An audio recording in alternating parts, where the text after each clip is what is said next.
Hello learners, मैं पूजा मिश्रा एक बार फिर से आप सबका अपने चैनल में स्वागत करती हूँ। मेरा ये मानना है कि किसी भी एग्ज़ाम की तैयारी हमें उनके अंडर करना चाहिए जो पहले से वो एग्ज़ाम क्लियर कर रखे हों। तो मैं भी आपकी तरह बिहार बीएड एंट्रेंस एग्ज़ाम को क्लियर कर चुकी हूँ और एक अच्छे कॉलेज से बीएड भी की हूँ। साथ ही मैंने सीटेट के दोनों पेपर्स भी क्वालिफाई किए हैं, इसलिए मैं आप लोगों को बहुत अच्छे से बता सकती हूँ कि आपके एग्ज़ाम में किस तरह के क्वेश्चंस आएंगे। इसलिए सबसे पहले ज़रूरी यह है कि आप मेरे चैनल को लाइक, शेयर एंड सब्सक्राइब ज़रूर करें और मेरे साथ मिलकर अपने एग्ज़ाम की तैयारी करें, क्योंकि इस चैनल पे आपके एग्ज़ाम तक पूरी तैयारी कराई जाएगी। तो चलिए हम टीचिंग एप्टीट्यूड के मिनी मॉक टेस्ट को स्टार्ट करते हैं और हम आगे के क्वेश्चन को करते हैं। चलिए, तो यहाँ हम देखें, हमारा क्वेश्चन है क्वेश्चन नंबर 11। यदि बच्चे को अन्य बच्चों के साथ मिलने जुलने या खेलने नहीं दिया जाएगा तो क्या होगा। यह पूछ रहा है कि किसी भी बच्चे को अगर हम समाज से बिल्कुल अलग कर दे, उसके दोस्तों से मिलने ना दिया जाए तो क्या होगा।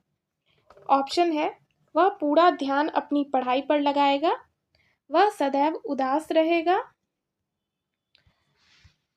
उसका सामाजिकरण सही ढंग से नहीं हो पाएगा, या उसका स्वास्थ्य ठीक नहीं रहेगा। तो हम क्या देखते हैं, यहाँ तो हमें सारे ही ऑप्शन सही लग रहे हैं, बट हमें टीचिंग एप्टीट्यूड का यही है, आपको सारे ऑप्शन सही लगेंगे लेकिन उसमें से आपको सबसे सही चुनना होगा। तो अगर हम देखें तो यहाँ यह भी सही लग रहा है कि वह पूरा ध्यान अपनी पढ़ाई पर लगाएगा। ये बिल्कुल गलत लग रहा है, क्योंकि वो पढ़ाई पे तो ध्यान नहीं ही लगा सकता है, कैसे लगाएगा। दूसरा ऑप्शन, वह सदैव उदास रहेगा, तो ये कहीं ना कहीं हमें थोड़ा सही लग रहा है। हम और ऑप्शन देख लें। उसका समाजीकरण सही ढंग से नहीं हो पाएगा, हमें यह भी सही लग रहा है। क्यों? क्योंकि जब हम उस बच्चे को समाज से काट देंगे, अलग कर देंगे, तो सही बात है उसका समाजीकरण नहीं हो पाएगा। ऑप्शन डी है, उसका स्वास्थ्य ठीक नहीं रहेगा। सही बात है, जब बच्चे का समाजीकरण सही से नहीं होगा तो उसकी मानसिक स्थिति सही नहीं हो पाएगी। मानसिक स्थिति इन द सेंस वो अपने हाव भाव को प्रकट नहीं कर सकेगा, इसलिए वह स्वस्थ महसूस नहीं करेगा। तो हम देखें तो हमें यहाँ बी, ऑप्शन बी, सी और डी तीनों सही लग रहा है, लेकिन क्वेश्चन के हिसाब से हमें सबसे सही ऑप्शन डी लग रहा है कि उसका समाजीकरण सही ढंग से नहीं हो पाएगा। हम अगले क्वेश्चन को देख लें। व्यवहारिक गणित का भाग है संख्याओं का हिसाब लगाना, जोड़ व बाकी करना, समीकरणों को हल करना, ऑप्शन डी बैंकों की कार्य प्रणाली की जांच करना। तो हमसे कैसे गणित की बात कर रहा है, व्यवहारिक गणित। व्यवहारिक गणित वैसा गणित जो हम अपने रोजमर्रा की जिंदगी में इस्तेमाल करते हैं। इस हिसाब से हम देखें तो हमारा ऑप्शन डी बैंकों की कार्य प्रणाली की जांच करना सबसे सही लगता है। हम अगले क्वेश्चन को देखें।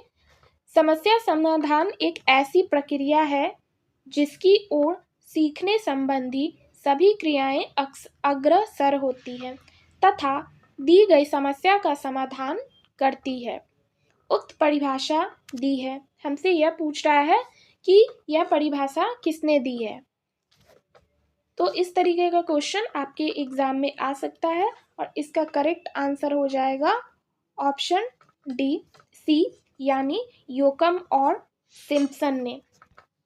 हम अपने अगले क्वेश्चन को देखें।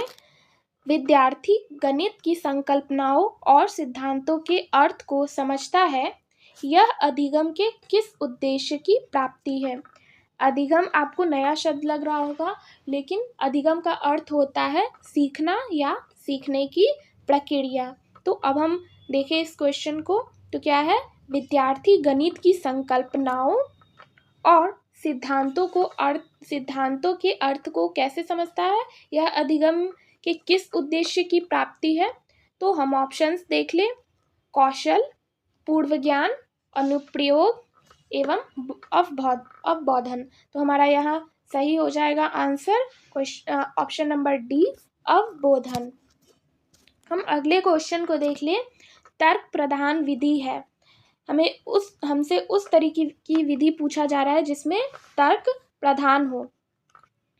ऑप्शन ए खोज विधि, आगमन विधि, व्याख्यान विधि, विश्लेषण विधि। तो हमारा यहाँ पे करेक्ट आंसर हो जाएगा विश्लेषण विधि। क्यों? क्योंकि आप देखो तर्क दिया जा रहा है और यहाँ पे विश्लेषण, कहीं ना कहीं ये एक दूसरे से समान लगते हैं, इसलिए हमारा ऑप्शन डी करेक्ट हो जाएगा। क्वेश्चन नंबर 16 हम देखें, रेखा गणित का संबंध किससे है? ऑप्शन ए संख्याओं से, अंकों से, प्रतीक चिन्हों से या प्रसार व विस्तार से। तो हम यहाँ देख लें तो हमारा सही आंसर क्या हो जाएगा? ऑप्शन नंबर डी, प्रसार व विस्तार से। क्वेश्चन नंबर 17 हम देख लें, गणित शिक्षण की मुख्य विधियां हैं व्याख्यान विधि, प्रदर्शन विधि, आगमन निगमन विधि। तो यहाँ हम देखें तो गणित सीखने के लिए हम यहाँ इन सारे विधियों का प्रयोग करते हैं, इसलिए हमारा ऑप्शन डी करेक्ट हो जाएगा, ये सभी। आगे के क्वेश्चन को हम देख ले। क्वेश्चन नंबर 18 हमसे क्या पूछा जा रहा है? गणित शिक्षण में अभ्यास कार्य का नियम निम्न में से क्या महत्व नहीं है? हमसे पूछा जा रहा है गणित शिक्षण में क्या महत्वपूर्ण नहीं है। तो हम ऑप्शंस देख लें। निपुणता एवं कुशलता प्राप्त करने के लिए, गणित संबंधी कुशलताओं का विकास होना, एकाग्रता एवं आत्मविश्वास के विकास हेतु, व्यावसायिक कुशलता प्राप्त हेतु। तो हमारा यहाँ ऑप्शन डी व्यावसायिक कुशलता प्राप्त करने हेतु करेक्ट हो जाएगा। यहाँ पे हम क्वेश्चन नंबर 19 देख ले। निम्न में से कौन सा गुण शिक्षकों में नहीं होना चाहिए? इस बात का आपको ध्यान रखना होगा कि आपके एग्जाम में बहुत ऐसे क्वेश्चन आएंगे जिसमें नहीं होगा, और अगर आप उसको ध्यान से नहीं देखोगे तो आपका क्वेश्चन गलत हो सकता है। तो चलिए हम क्वेश्चन देख लेते हैं। निम्न में से कौन सा गुण शिक्षक में नहीं होना चाहिए?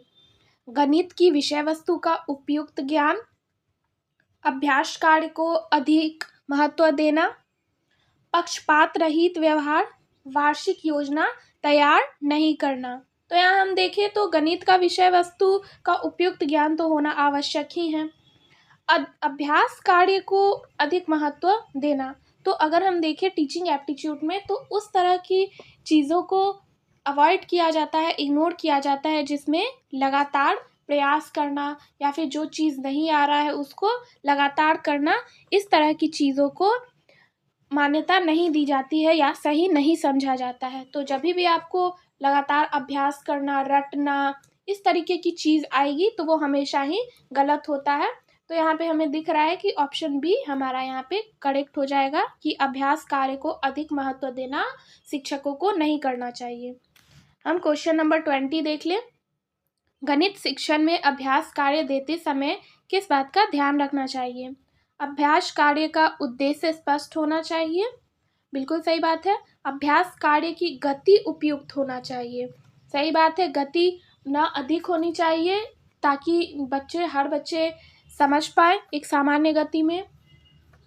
हम अगला ऑप्शन देख लें। पुनरावृत्ति उचित कालांतर से होनी चाहिए, सही बात है। अगर पुनरावृत्ति नहीं की जाएगी तो क्या होगा? बच्चे उस चीज़ को भूलने लगेंगे। इसलिए हमारा यहाँ पे तीनों ऑप्शन सही लग रहा है, इसलिए हमारा करेक्ट आंसर क्या हो जाएगा? ऑप्शन डी उपर्युक्त सभी। क्वेश्चन नंबर 21 देख ले हम। वह विधि जो देखो, सुनो और समझो के सिद्धांत पर आधारित है। तो हमसे कैसी विधि के बारे में पूछा जा रहा है? देखो, सुनो और समझो के सिद्धांत पर आधारित विधि। तो हमारा ऑप्शन क्या है? प्रदर्शन विधि, प्रयोगशाला विधि, विश्लेषणात्मक विधि, संश्लेषणात्मक विधि। हमारा करेक्ट आंसर क्या हो जाएगा? प्रदर्शन विधि, जिसमें प्रदर्शित होती है चीजें और बच्चे देखकर, सुनकर और समझकर सीख सकते हैं। क्वेश्चन नंबर 22 हम देख लें। गणित शिक्षण का वास्तविक उद्देश्य ज्ञान प्राप्त करना नहीं वरन शक्ति प्रदान करना है। यह कथन किसके द्वारा दिया गया है? हमसे यह पूछ रहा है। ऑप्शन ए ड्यूट का, बेकन का, डटन का या प्लूटो का। तो हमारा यहाँ पे करेक्ट आंसर हो जाएगा डटन का। क्वेश्चन नंबर 23 देख ले हम। शिक्षण प्रकार का आखिरी चरण है मूल्यांकन, अधिगम, उद्देश्य या अनुदेशवाद। तो आपकी भी जब पढ़ाई होती है, साल भर पढ़ाई होती है, उसके बाद फिर साल के अंत में या 6 माह बाद आपसे क्या लिया जाता है, परीक्षा ली जाती है, आपका क्या किया जाता है, मूल्यांकन किया जाता है। तो वही हमसे यहाँ पूछा जा रहा है कि शिक्षण प्रक्रिया की आखिरी चरण क्या है। तो हमारा ऑप्शन ए करेक्ट हो जाएगा, मूल्यांकन किया जाता है। क्वेश्चन नंबर 24 हम देख लें। गणित शिक्षण में शिक्षक को निम्नलिखित बात पर ध्यान नहीं देना चाहिए। हमसे क्या पूछ रहा है, नहीं देना चाहिए ध्यान। हमारा ऑप्शन है व्यावहारिक जीवन से विषय का संबंध हो, ऑप्शन बी मानसिक शक्तियों का विकास, जातीय प्रतिष्ठा का उपाय हो, या आनंद की प्राप्ति ना हो। तो शिक्षक का ऐसा कोई कार्य नहीं होना चाहिए कि जिससे बच्चों को आनंद की प्राप्ति ना हो। तो हमारा यहाँ पे ऑप्शन डी करेक्ट हो जाएगा, क्योंकि ऐसा कहीं तो किसी भी किताब में लिखा ही नहीं है या किसी विद्वान ने कहा ही नहीं है कि शिक्षण कैसी हो, गणित शिक्षण कैसी हो, जो एकदम बोरिंग हो, जिसमें आनंद नहीं हो। इसलिए हमारा ऑप्शन डी करेक्ट हो जाएगा। हम लास्ट और क्वेश्चन नंबर 25 को देख लें। अंक गणित शिक्षण का महत्व है घरेलू कार्य हेतु, मजदूरी व व्यवसाय हेतु, व्यवहारिक उपयोग हेतु। तो हमारे यहाँ पर सारे ऑप्शंस करेक्ट हैं, इसलिए हमारा करेक्ट आंसर हो जाएगा ऑप्शन नंबर डी, यानी ये सभी। आई होप कि आपने 15 क्वेश्चन करके ज़रूर कुछ ना कुछ सीखा होगा, और इस क्वेश्चंस को अच्छे से आप कर लीजिए, क्योंकि यह आपके एग्ज़ाम में आने के काफ़ी हाई चांसेस है।